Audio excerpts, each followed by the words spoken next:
The Messiah said, "When you come to know yourselves, then you will become known, and you will realize that it is you who are the sons of the living Father. But if you will not know yourselves, you dwell in poverty, and it is you who are that poverty."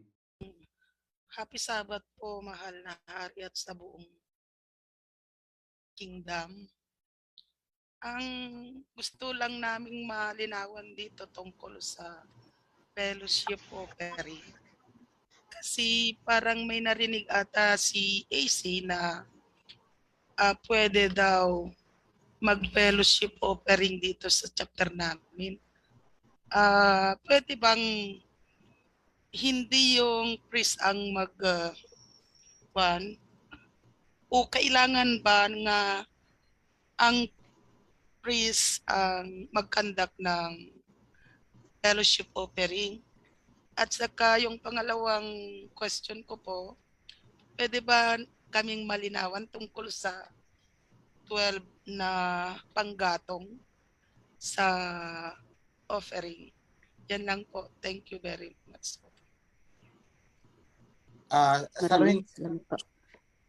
Regarding sa details ng offering, pakihintay-hintay nyo lang mga kapatid kasi mai-implement natin yan more or less pagpasok ng Aviv.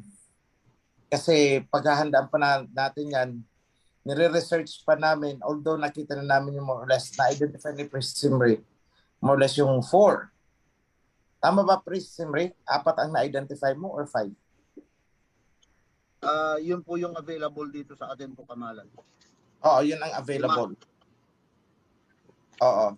As to the other question regarding dun kasi hindi ko inabutan, lumabas ako ng pinto. Anyone from the person can answer. So may katanungan po dito, mahal naming priesthood. Dito po kasi kailangan we have to be united, we need to be one in the spirit of the covenant. Ito po may tanong dito. Kapag meron po sa chapter ng kapatiran na puro na lang gagawa ng mga hindi ka nais-nais, okay lang po ba na iwanan na lang or di na lang papansinin? Kasi yan naman ang dinadahilan para di magsabat.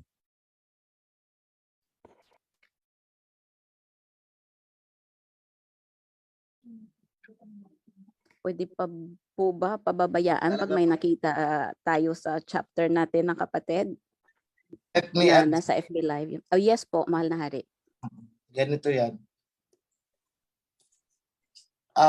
Ibigay ko sa inyo ang sequence. Kapag may kasamahan kayo sa kawan, dyan, sa chapter, kunwari, may ginagawa, panay ang marites. At nagkataon na ikaw ang kausap, una sa pandinig mo habang nagmamarites, rebuke immediately. Sis, hindi po yata maganda ang pinag-uusapan at ang sinasabi mo. Yeah. Ikasira yan ang samahan. Stop that. Ganun lang. Dumire-diretso. Hindi pa rin itinikom ang bibig. Diretso pa din. Magja-justify pa rin. Kumuha ng dalawang witness. Kumuha ka ng dalawang witness. Pakinggan nyo ang sinasabi niyan. Nireview ko na yan. I-review ko ulit sa harapan ninyo. Sis, hindi tama yung ginagawa mo. Kung meron kang reklamo sa isang tao or meron kang na-observe na hindi niya ginagawa, i-review mo siya. O kaya, i-ano mo sa elder natin, sa sisi. Hindi yung imamarites mo kung kani-kanino sa kawan ang sinasabi mong kung ano man yung marites na yan. Hindi pa rin nakinig. Ipatawag ang buong local chapter. Then, rebuke sa harap ng lahat. Condemn the action, but not the person. So ulitin ko, ikundina ninyo yung kanyang ginagawa. hindi siya ang ikukundina nyo, kundi ang kanyang ginagawa. Yan, Tagalogin ko. Hindi nyo ikukundina yung tao, kundi ikukundina nyo ang kanyang ginagawa. Magkaiba po yan. Hindi nyo sasabihin na ikaw makasalanan ka, but rather, ang ginagawa mo ay isang kasalanan. So yung ginagawa niya, ang kinukundinan nyo, at hindi siya. Ayaw pa rin pasawata, akyat nyo sa tribunal. Dito yan lilitisin sa taas. Ngayon, that is our protocol. Pero, that is without prejudice sa overruling authority ng mga nasa taas. Kasi pag na-tsempo niyan, na ang Marites ay nakarating sa akin, at medyo sa tingin ko, in my judgment, is sensitive at potentially talagang disaster ang idudulot, ibabypass ko ang local, ano ninyo dyan, procedures. Ipapatawag ko yan mismo. And I have all the right to do that. Anytime. So, ito nga, pag may ginawa akong ganyan, huwag niyong sasabihin na, sana hindi muna kaagad inakyat sa taas. Nakarating sa taas eh. Sa akin naman, kung very light, i-dismiss ko yan. Bahala na, ang local chapter, kaya na nila yan. Pero kung potentially damaging at merong mga involved, lalo na kung involved ang priest, ay hindi ko pagtatagalin yan, akit kayo dito. So I always have that prerogative. So, may mga panahon na nabuo ang desisyon sa baba, na binabaliktad ko pagdating sa taas. I remember one thing, may isang case ako noon na hinawakan. Nasa baba, parang convicted yung accused. Pero pagdating sa taas, nung nireview ko, ay hindi. Yung accused is victim of circumstances. Hindi siya guilty of adultery case yata yun eh. Nasa baba, nabuo na adulterous woman na. Di pinatawag ko, piniga ko ng piniga. Alam mo ba na may asawa yung pinatulan mo? Hindi daw. Okay, sige. Sa doon, inosente. Pero pipigain pa rin kita. Hindi ka man lang ba nagtanong muna bago mo ibinigay ang sarili mo? Ang sabi niya, nagtanong ako. O anong isinagot sa'yo nung lalaki? Wala daw siyang asawa. So sabi ko at that, hindi ka pwedeng i-condemn as adulterous woman. You are a victim ng panluloko. So I acquit yung ina-accuse siya. Pero sa baba, ano siya? Parang, sira na siya sa baba. Adulterous woman na siya sa baba. Pero pagdating sa taas, nilinis ko siya. Hindi siya adulterous woman. Rather siya ang biktima dito eh. Bakit siya ang makukondem? So I reversed yung output ng lower assembly. Ni-reverse ko yun. Hindi pwede yan. Unfair yan. Hindi yan justice, kundi injustice. May mga bagay pong ganun. So, yan lang ang aking mga kapatid. Yung mga simpleng marites lang dyan, you can solve it on your level. Pero if it is getting out of control at nakakarating na sa amin, sana kami na lang muna dito. Sana pinabayaan niya ng accusation na sa akin eh. Pinanghihimasukan ko daw yung lower level. Teka muna. Nasa loob ka, kumbaga ito ay isang kingdom at ako ay nag-head. Puntahan kong isang kanto, pumunta ako doon. Hindi yan panghihimasok. Yun, yan lang po. Mga kapatid, klaruhin ko lang sa inyo. Maraming salamat po, mahal na hari. Ngayon, para sa ating priesthood po, may katanungan po dito. Tanong ko po kung kailangan namin itigil ang pag-burning of incense dahil baka wala sa 12 trees na pinapayagan ng alahayam ang gamit naming kahoy.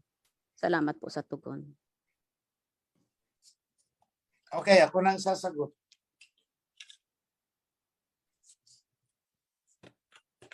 Alam niyo mga kapatid,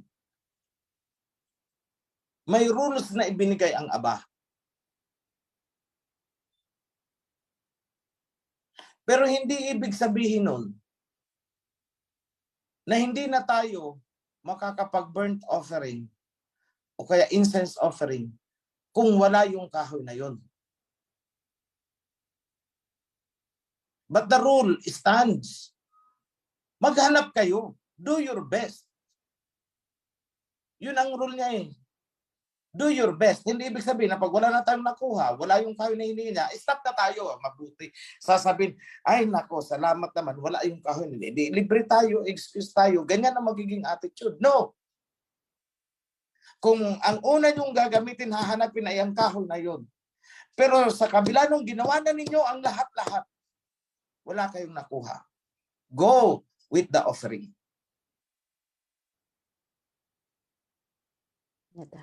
The rules are there to guide you and not to stop you. I hope clear yan. Gawin nyo, hanapin nyo ang the best na pwedeng gamitin. Eh kung nagkataon na nasa isla kayo na wala talagang makuhang kahoy dun, eh ang naandun lang sa inyo ay Madrid Cacao lang talaga ang tumutubo dun sa inyo, wala nang iba. Does it mean na hindi na kayo pwedeng mag-burnt offering?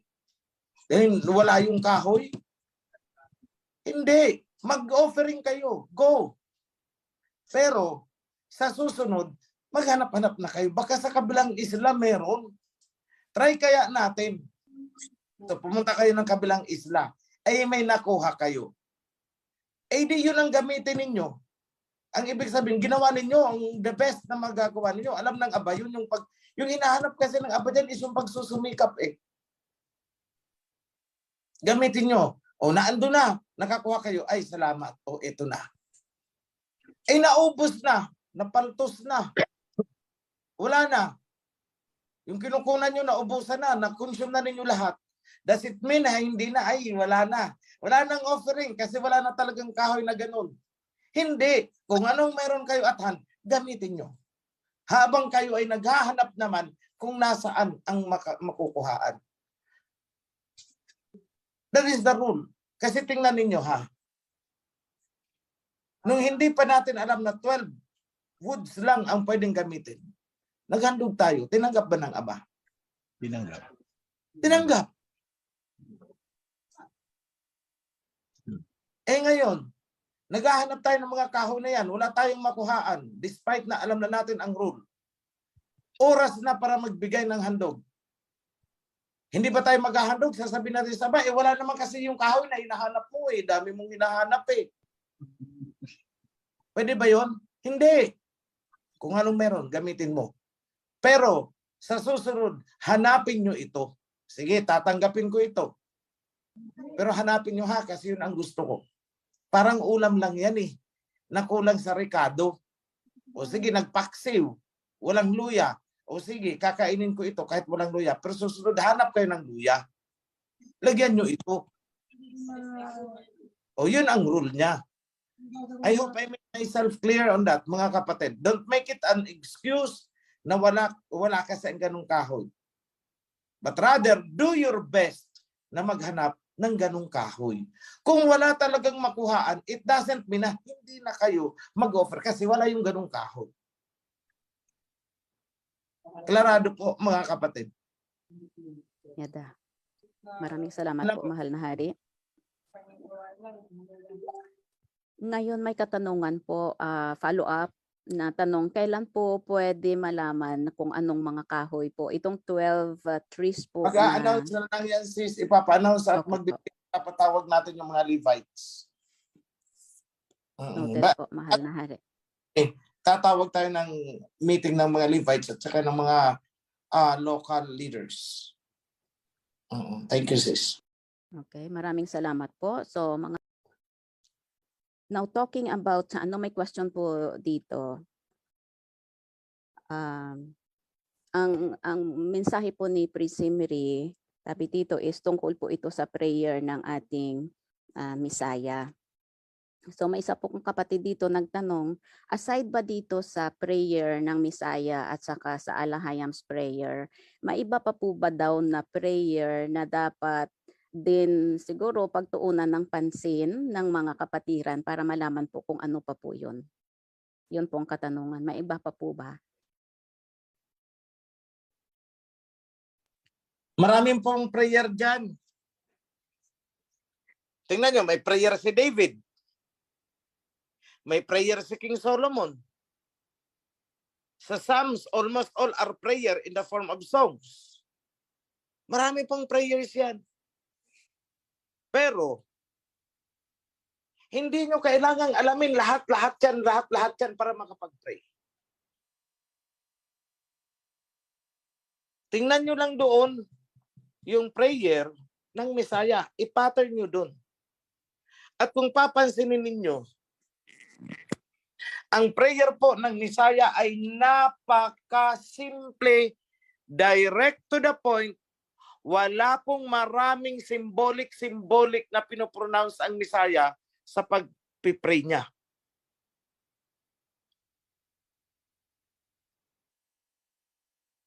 Tingnan nyo, may nag-prayer dyan noon. Aba, hubad kami sa iyong harapan. Ano? Hubad daw sa kanyang harapan? Anong pinagsasabi ng, ayoko na lang pangalanan. At parang na siyang nagdideclamation, na parang nagmumonolog, na nagdadrama, na ewan ko, umiiyak nang wala man dapat iiyak habang nagpipray. Pinipersecute ako ni Prime. Sa mga nakarinig ng prayer na nakaka-relate siguro kayo. Hindi po ganun ang pag-pray. Remember yung prayer ng Pariseo at saka yung prayer ng tax collector. Sabay na nanalangin. Sabi ng Pariseo, aba, ako'y nagpapasalamat sapagkat ako'y mabuting tao. Hindi ako kagaya nitong katabi ko, makasalanang tax collector. Huwag po ganun. Tatadyakan ka ng alahayang pag ganyan ang prayer mo. Samantalang yung tax collector, hindi na makapagsalita. Dahil alam niya, andun yung guilt feelings niya. So hindi na siya nakapagsalita. Basta iyak na lang siya ng iyak doon, tinututok niya ang dibdib niya. Walang salita. His feelings alone was his prayer. At yun ang kinalugdan ng Aba.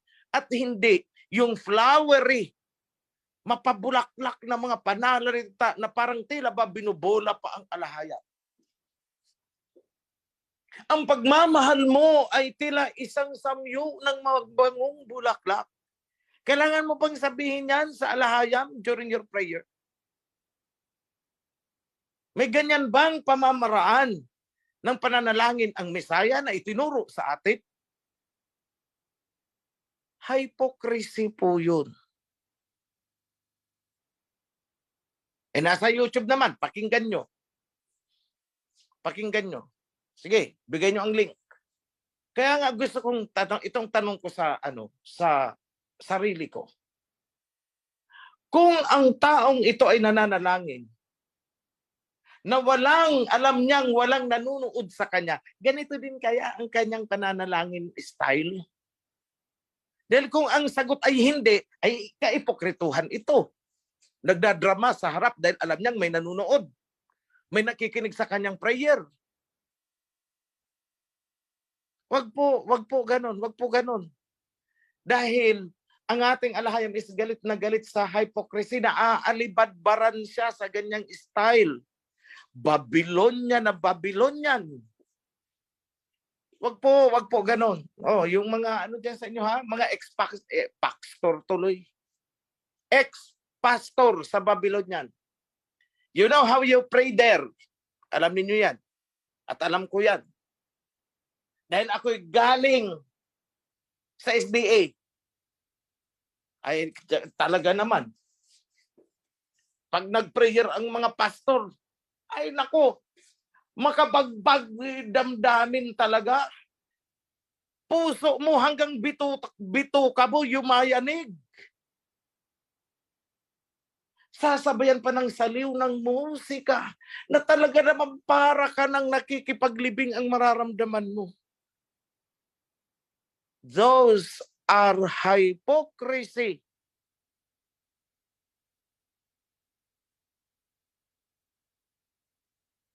Kaya nga, tanong ko, ang taong ito, ganyan din kaya siya manalangin sa loob ng kanyang kwarto?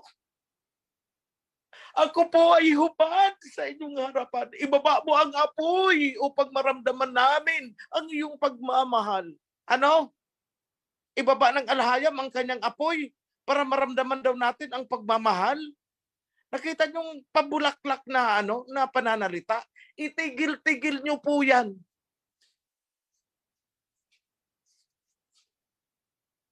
Tigil-tigil po. Then naaalibadbaran ang alahayam sa kanyang panalangin. Ayaw niya ng ganyan. Yan ang sinasabi niya na libadura ng mga Pariseyo. Make your prayer straight to the point. Simple. Galing sa puso. Yun ang gusto ng alahayam. Pero yung para ka nang nasa theater, ay, nako, hindi po yan. Hindi pakikinggan ng alahayam yan. Ako na magsasabi sa inyo. Dahil galit siya sa mga ganyang gawain. Ang tawag niya dyan ay hypocrisy. Kaya nga nung sinawata niya ang mga Pariseyo, you hypocrites! You love to stand at the street corners in the synagogues to pray kung saan nakikita ng mga tao. Ganyan ang style nila. So stop it.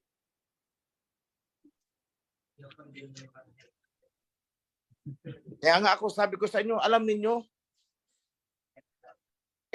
ako'y hindi marunong mag-pray ng ganyang style.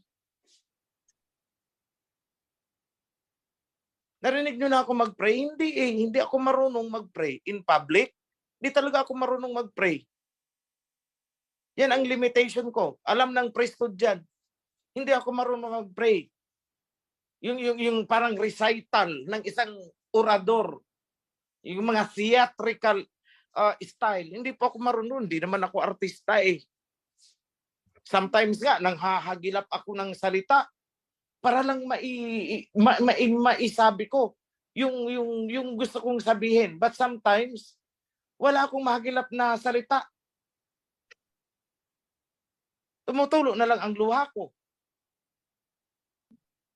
Dahil hindi ko masabi, ano bang right word na gagamitin ko para sabihin sa alahayam? Hindi ko alam. Kaya hindi ako marunong manalangin ng ganyan, na ang iyong pagmamahal ay parang samyo ng bulaklak. Ibaba mo ang iyong apoy para maramdaman ng lahat ang iyong pagmamahal. Wala akong ganun. Sorry, hindi talaga ako marunong nun. That's why I don't pray in public. I don't pray in public. I don't pray in the hearing of people. Dahil baka pagtawanan lang ang prayer ko. Yung pala si King OH mag-prayer. Ano ba naman yun? Walang kalatoy-latoy.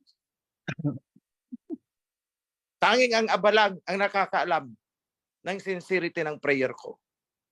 Yun lang ang masasabi ko. Kaya ang ano ko sa mga mga priests, when you pray, make it simple. Straightforward. Tulad ng kung paanong ipinalangin ng Misaya yung kawan. Ganun lang. Okay, I hope I have answered the question and I have provided some insights. Thank you. Yada, maraming salamat po, mahal na hari. So may iba daw po na they cannot ano tawag dito, hindi nila maibigkas kung ano yung gusto nila talaga in words. So, okay lang po ba daw na gamitin or i-quote nila yung mga prayer ng mga predecessors natin?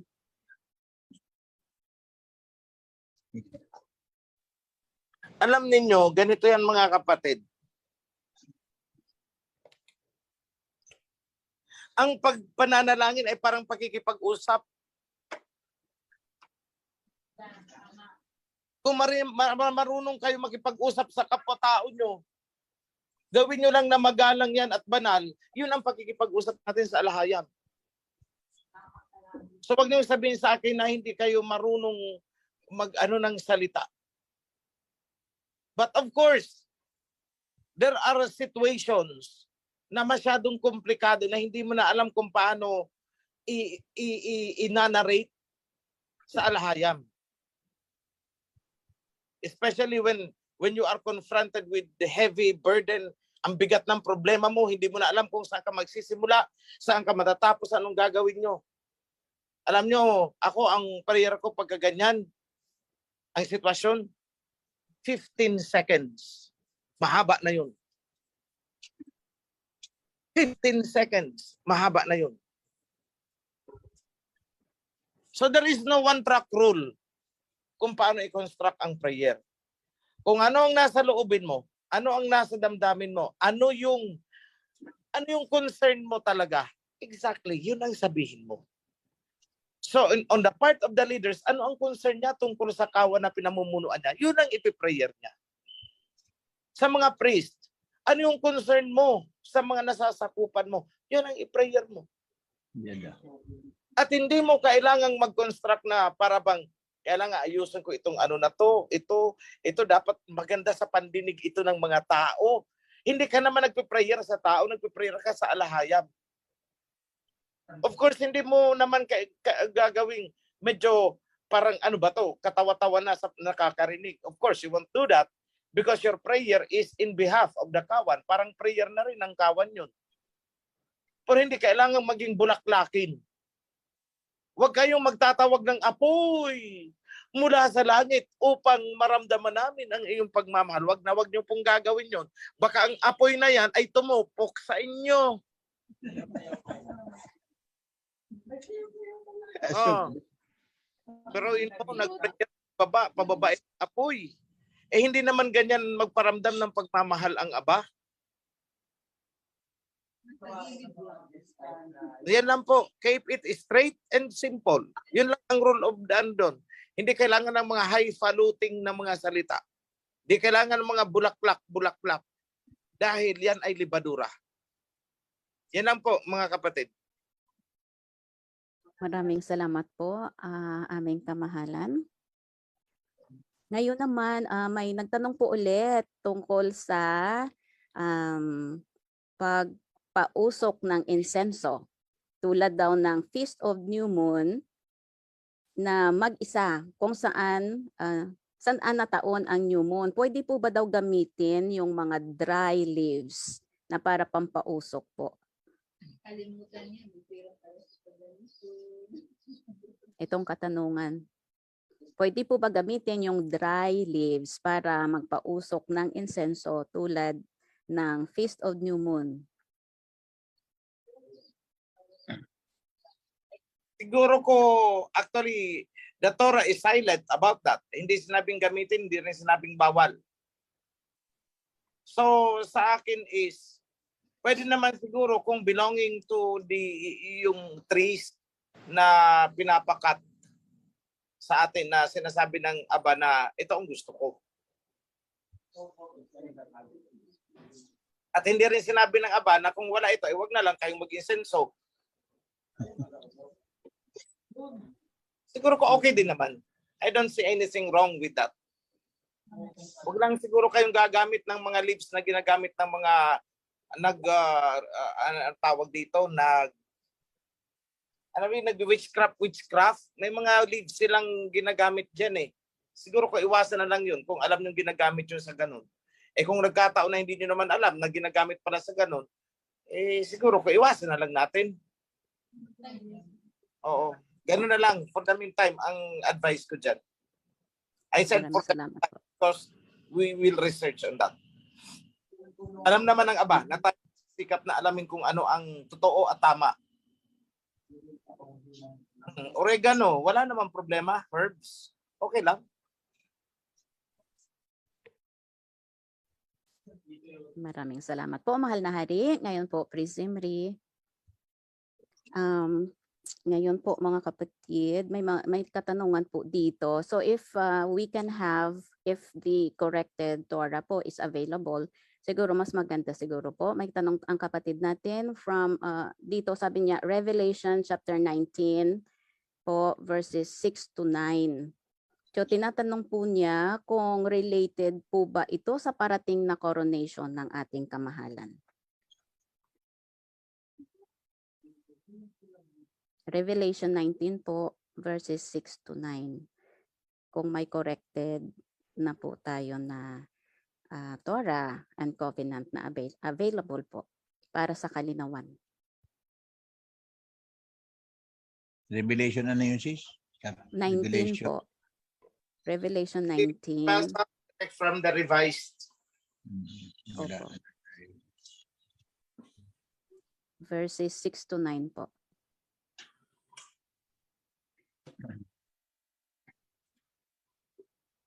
Mga kapatid, time check po natin ngayon is 1:24 po ng hapon. Ophir time.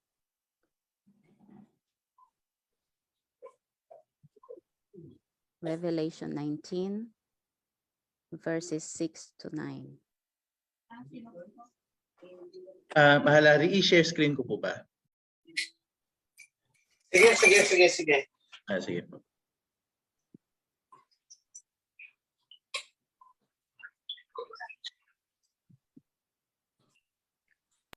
Pakibasa. Nakikinig ako. Nasa cellphone kasi ako. Opo. Revelation 19 verses 6 to 9. Then I heard what sounded like a great multitude, like the roar of rushing waters, and like loud pearls of thunder, shouting, Hallelujah, for King Yahushua reigns. Let us rejoice and be glad and give him glory, for the banquet of the Lamb has come, and his guests are his own people that has made themselves righteous. Robes of fine linen, bright and clean, were given to them to wear. Fine linen stands for the righteous acts of the Israelites. Then the angel said to me, write this, blessed are those who are invited to the banquet of the Lamb. And he added, these are the true words of the Alahayam. Okay. Ang tingin ko diyan that will happen sa pagdating ni King Yahushua. Not on the coronation. Yun ang tingin ko diyan.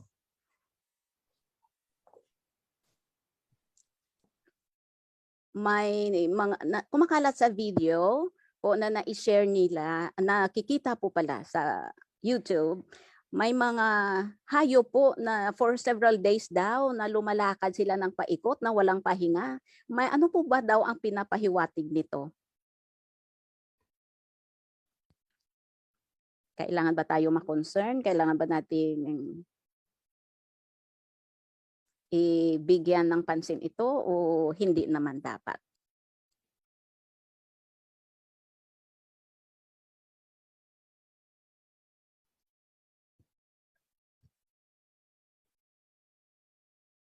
Na may lumalakad daw ang mga hayop ng paikot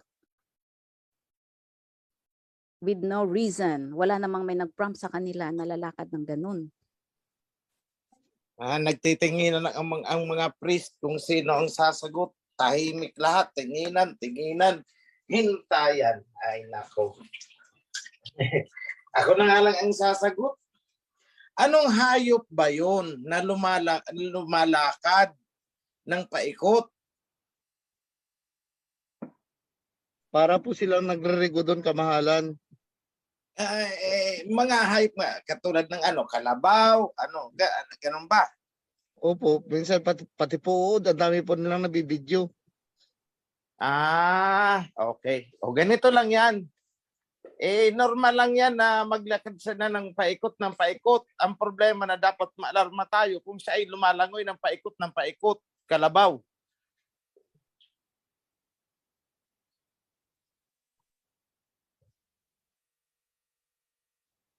Diba? Kalabaw, aso, lumalangoy ng paikot nasa lupa. O yun, doon tayo maalarma.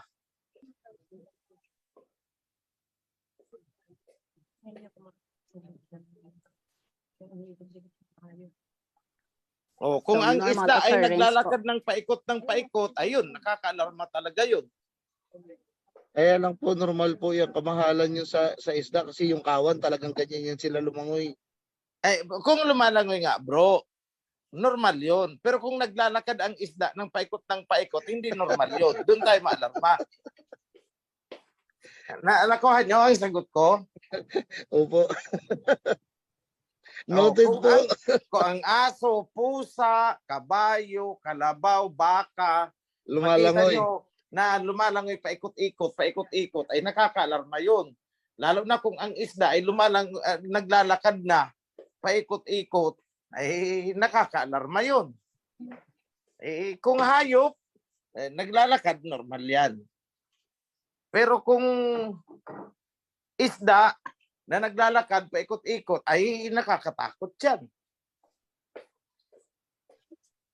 Oh, kuha na, mga kapatid. Noted po. Okay po. Opo. Hindi, ganito lang Maraming yan. salamat po. On the serious side. Kayo naman. On the serious side.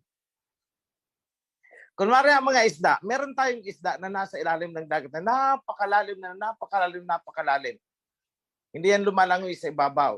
If I recall it right, yung oarfish, yung ano yan, mahaba, mga ilang dipa yan, tapos flat. Pag yan ay lumitaw at namatay, matatagpuan nyo patay, nasa ibabaw, usually it coincides with an earthquake sa ilalim. Na-disturb yung ilalim. Kaya sila nagpulasan sa ilalim, nakarating sa ibabaw. So, there is something, may something na nangyayari. So, ito naman, itong mga kalabaw na ito, mga hayop, mga wild animals, usually, bago pa natin maramdaman o ng mga instruments na may vibration, may lindol sa ilalim, sila ang unang nakakaramdam. Tuliro ang mga yan. Mga land animals. So kung nasa forest kayo, makikita nyo, takbuhan yan dito, takbuhan papunta doon, takbuhan pa ganun, nakala mo sila hinahabol.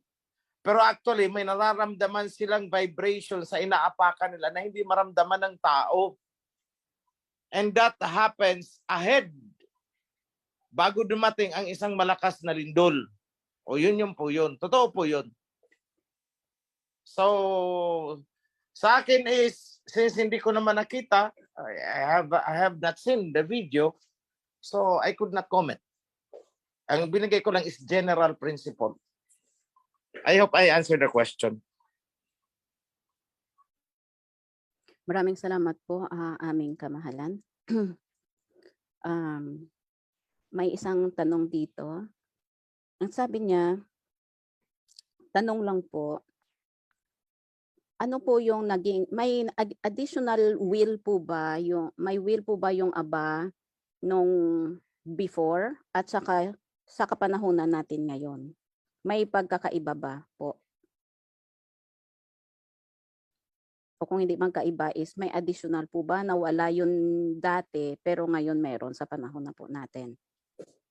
Ano Actually, po kung meron? ang noon at ang ngayon na panahon natin, ang noon na thousands and thousands and thousands of years ago at ang present ngayon ay iisang panahon lang yan sa Aba, present. Kasi sa Aba, walang past, walang future, everything is presently happening sa perspective niya. Although ang manifestation sa atin is, 1,000 of years pala bago ito mangyari. Oh, yun ang ano ko dyan. So, meron bang iniutos noon na hindi iniutos ngayon? May iniutos ba ngayon na hindi iniutos noon? Yes. Kagaya na lang, bigyan ko kayo ng isang halimbawa. Dietary law. Pagkatapos ng baha, wala pa naman ang covenant, wala pa ang Leviticus. Kaya nung sabi kina Noah, eat anything except blood. Tapos nung lumabas sa Egypt ang Israelites, nagkaroon ng covenant, nagkaroon ng mga additional na ipinagbawal. So based on that, my answer is yes. Pero once it is given, it is given. Walang sinabing, ito, obsolete na ito, alisin na yan. Wala. Binding. Kumbaga, yung kautusan, hindi niya naman ibinagsak all at once at the same time. Hindi. Inilabas niya panahon for panahon, panahon ng tao, kunwari. Ang tinutukoy ko dyan, hindi yung kanyang panahon na sa kanya kasi is eternity. Tayo, hindi natin mag-grasp yung eternity na yan. Only very few can understand eternity.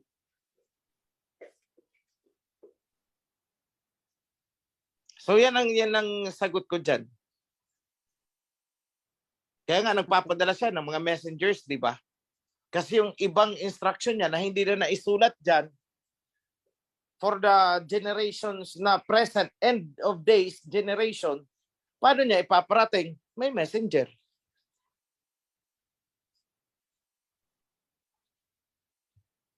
Pero kung mapapansin ninyo, ang ihahatid ng messenger is still aligned doon sa skeletal framework na ibinigay ng Aba. Hindi lalabas doon. Yan lang ang sagot ko dyan, mga kapatid. Maraming salamat po, kamahalan.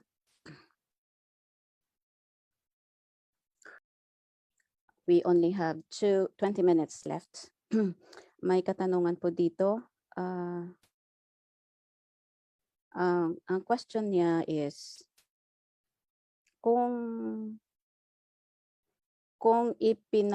sandali po, hindi ko makita. Kung ipinanganak po ang isang sanggol kaninang 1 a.m., ang date po ba ng birth niya ay December 9 dahil 6 a.m. pa po ang reckoning natin. Salamat po, Happy Sabbath.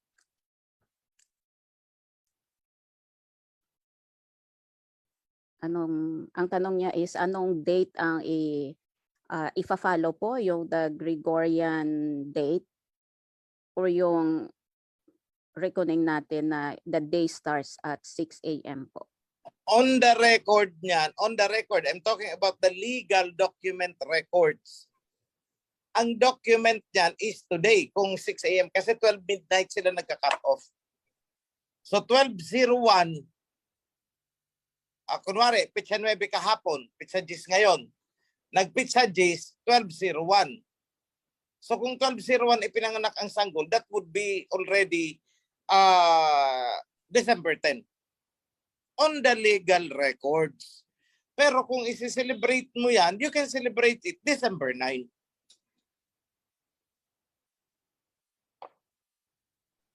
I hope I answered the question. Okay po, maraming salamat po, mahal na hari. Magandang araw po sa lahat at happy Sabbath po sa lahat, lalo sa ating mga kaparian at sa ating mahal na hari. Ang katanungan ko lang po, mga kapatid at mahal na hari ay yung naging hari po si Haring Saul ng Israel ay yung inutusan po siya ni Propeta Samuel na makipaggira yata yun sa Palestine na walang ititira na buhay kahit mga hayop man yan at mga hayop at mga tupa man yan ay walang ititira, pero sinuway ata ito ni Haring Saul at yung pangalawang nakipagdigma siya ay siya ay namatay at hindi nga siya sumunod sa utos ng alahayag. Ang tanong ko po dito, mahal na hari, ay yung hindi sumusunod sa utos o sa Torah, sa covenant, ay talagang walang awa na sila ay tagpasin o patayin man. At yun ang unang tanong ko, mahal na hari. At yung pangalawang tanong ko, mahal na hari, ay sagutin ko muna. Po, kapatid, o isa muna po, one at a time po. Thank you po. Opo. Okay, sagutin ko muna. Yung utos kay Saul doon, nung inutusan siyang digmain mo ito, ubusin mo lahat yan at sinuway niya. Tapos, nung sinuway ni Saul yun, anong naging parusa sa kanya? Pinatay ba siya?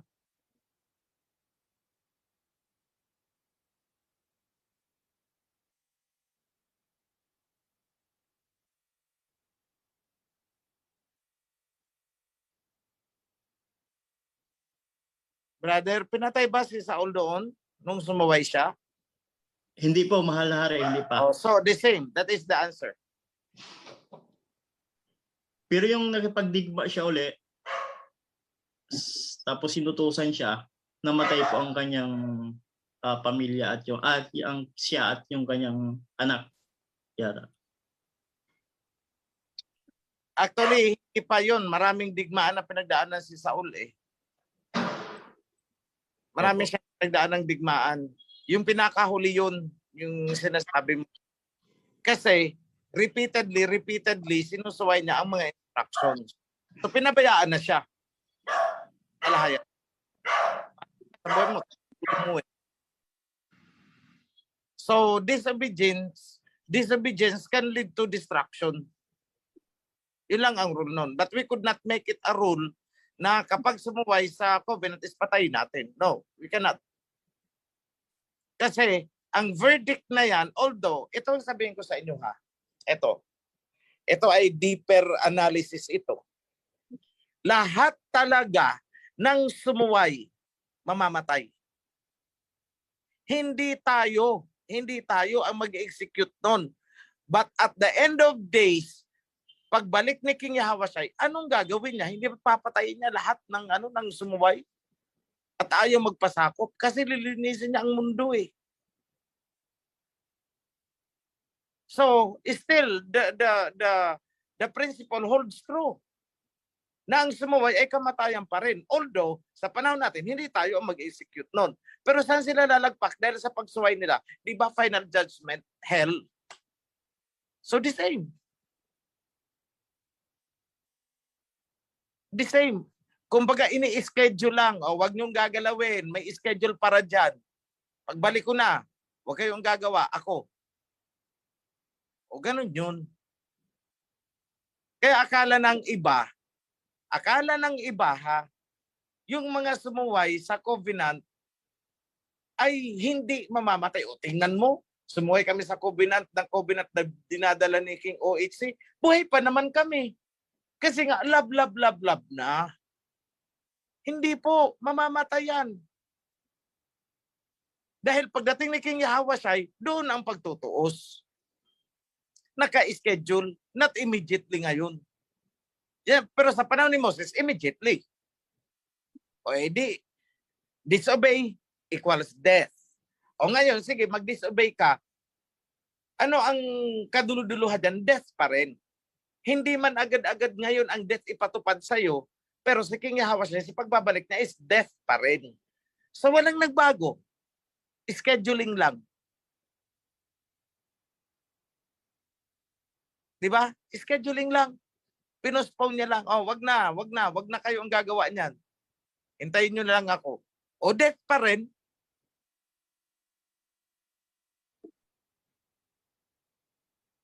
So yan po ay deeper analysis yan.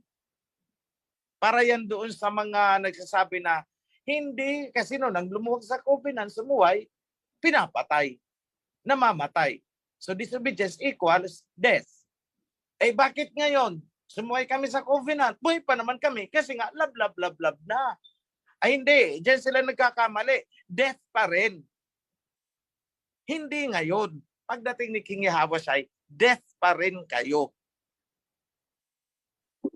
See? Kasi may final judgment. Yan lang po. Walang nagbago. So for the next question, bro. Opo, salamat po, mahal na hari. Ang gulo ng mga aso dito sa kapitbahay ko. Yung pangalawang tanong po, mahal na hari, ay itong mga taga-Babylonian, itong mga Christian nga, ay nag-celebrate noon ng November 1, ay binigyan tayo ng bagyo. Ngayon naman, paparating itong kanilang 25, ay may bagyo na namang parating. So ang tanong ko dito, mahal na hari, ay talagang nagkataon lang to or galit talaga sa kanila ang alhayam sa kanilang mga ginagawa? Kasi yun, mahal na hari, ang tanong ko. Bro, may sabi ang Hayam, ang sabi niya, I am in control. So sa atin, tsamba lang yan, nagkataon lang yan. Pero anong sabi ng Al-Hayam? I am in control of everything. So hindi yan nagkataon, nagkatagpo lang. Dahil lahat ng events dito sa mundo ay kontrolado ng Al-Hayam. Pati itong pag-proliferate, pamamayagpag ng Babylonian, hinayaan ng Al-Hayam yan. Pero anong sabi niya? Tutuldukan ko kayo. Pagbibigyan ko lang kayo. A time will be granted to the Gentiles until their time is fulfilled. So may schedule lang sila. And they are nearing their end. Yun lang kapatid, hindi yan nagkataon. Dahil ang sabi ng Al-Hayam, I am in control of everything. Even the raindrops, even the clouds, even the air, lahat. Kontrolado niya yan. So nagkataon, nagkatagpo, I doubt. Yan lang kapatid ang sagot ko. Maraming salamat po, aming mahal na Hayam po. Po, Salamat. magandang tanghali po sa Salamat po. lahat ng mahal na ari at ang mga priesthood, mga moderators at lahat ng mga kapatid. Ang tanong ko lang po kung lalong-lalo na kaming mga farmers, kung kailan po magsisimula ang sabbatical year. Yun lamang po, magandang hapon po sa ating lahat.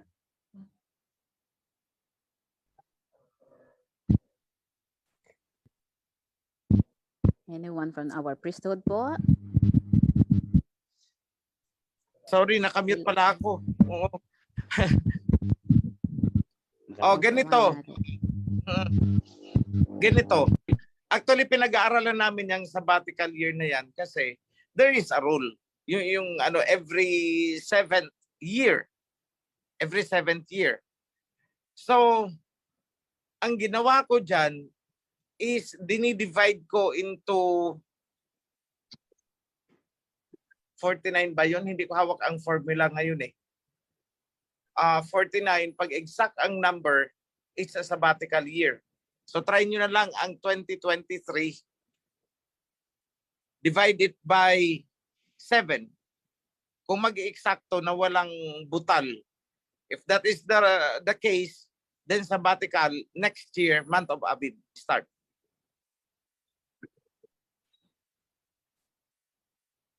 Anyone, try it. 2023 divided by 49. Divided by 7 pala kasi sabbatical year. Jubilee ang 49.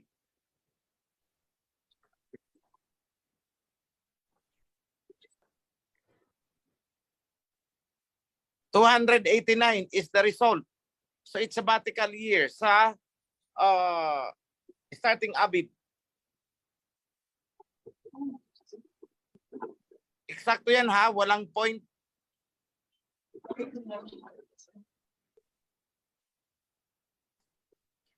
Okay po.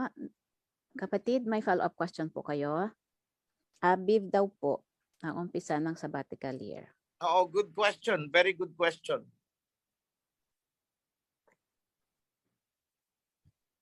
So sa mga mag-observe ng sabbatical year, ganito, siguro ko sa priesthood mag-arrange tayo ng meeting kasi alam ko it will require financial adjustment sa kanila, how they are to prepare. Considering na 1 year na hindi nila i-cultivate ang land. Ano ang alternative?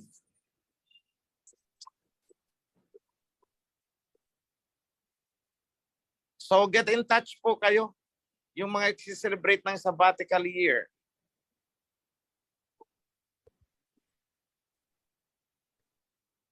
Okay, kapatid, maraming salamat po, mahal na hari. Kapatid, may katanungan ka pa po? Follow-up question po. Priest Simri, kindly take note pala. Ano yan kasi malapit na yung preparation nila, paano?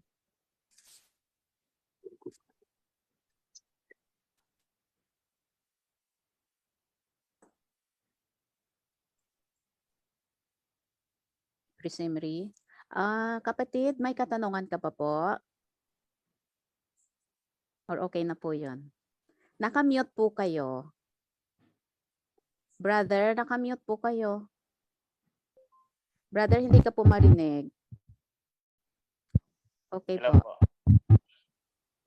Na-raise po itong question na ito kasi may nagsasabi na umpisa daw ng 2023. Choppy ka po, hindi namin marinig masyado po. Hello po. Okay na po ba? Medyo humina ka po. Hello May po. electric fan siguro na nakaharap. May electric fan po kayo, paki-off po. Salamat. Wala naman po. Nandyan pa, wala. Grounded. Mahangin sa inyo or grounded yung ano po, headset po ninyo. O sige, pilitin na lang natin intindihin. Sige. Sige po, go ahead po. Kasi po ang naririnig ko po sa mga kapatiran po natin ang sabi po nila umpisa po ng 2023. At wala pa naman pong 3 years ang OHC. So kaya po natanong po natin 'yan. Kasi itong 2023 kung paano mag-budget po ng kailangan lalong-lalo na coronation. So kung umpisa po ng 2023, hindi kami magtatanim. Wala kaming pambudget. Oo, ganito bro. Hindi naman kasi basihan kung kailan nagsimula tayo sa OHC. But rather, it is the cycle. Kaya lang, pinag-aaralan ko pa, yes, tama ka. Kailangan bang i-start natin arbitrarily sa sa pagsimula ng OHC or doon natin simulan sa Declaration of the Kingdom? Kasi kung tutuusin, itong numbering na 2023 is hindi naman na ito accurate Roman na yan So we might as well declare a reset. Pag-aaralan muna namin bro sa priesthood.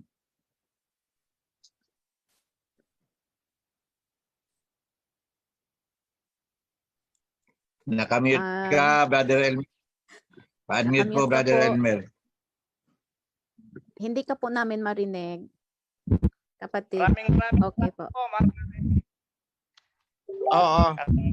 Brother, kindly coordinate ka sa priesthood for any development.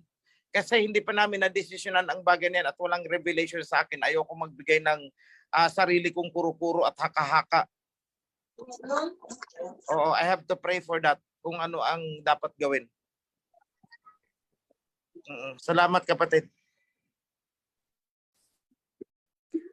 Okay, maraming salamat po, mahal na hari. This is our final question. May tanong po, mahal na hari, about sa coming coronation. Kung meron po ba daw consequences para sa kalinhawan, baka yung iba may ganito din pong mga katanungan. Meron po bang consequences sa mga kakawan na hindi po makadalo? Kasi sa kanya may kapansanan siya at walang kakayahan para makisali at makadalo sa parating na coronation ng mahal na hari. Ako lang po mag-isa sa family ko ang nasakawan. Salamat po. Okay. Wala naman pong consequence na sabihin natin may parusa or what. Wala po. Wala. There is no such thing as that. Wala. Kaya lang ang atin, doon sa mga may kakayahan, do your best to come. Kasi this is only once in a lifetime na declaration. Wala nang susunod dyan.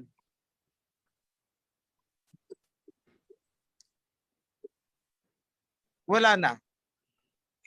So ngayon, yung mga hindi makaka-attend, magbibigay po kami ng broadcast, but it will not be live. Hindi siya live for security reasons. So halimbawa, coronation ngayon, mapapanood nyo yan bukas pa. Tapos na ang event.